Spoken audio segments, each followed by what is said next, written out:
Kwa Wizara ya Nishati kuimarisha akiba ya kimkakati ya hifadhi ya mafuta au National Strategic Petroleum Reserve ili kuongeza uwezo wa nchi kujilinda dhidi ya misukosuko ya kimataifa na nishati ikiwemo mabadiliko ya bei katika soko la dunia.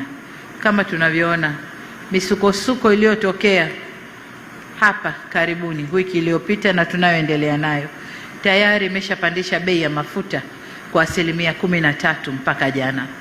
Sasa hatujui leo na siku zinazokwenda, lakini tumwombe Mungu watu wale wakae juu ya meza, wazungumze, wakubaliane na hii misukosuko iishe, ili dunia irudi katika hali ya kawaida kuendesha chumi za nchi zetu.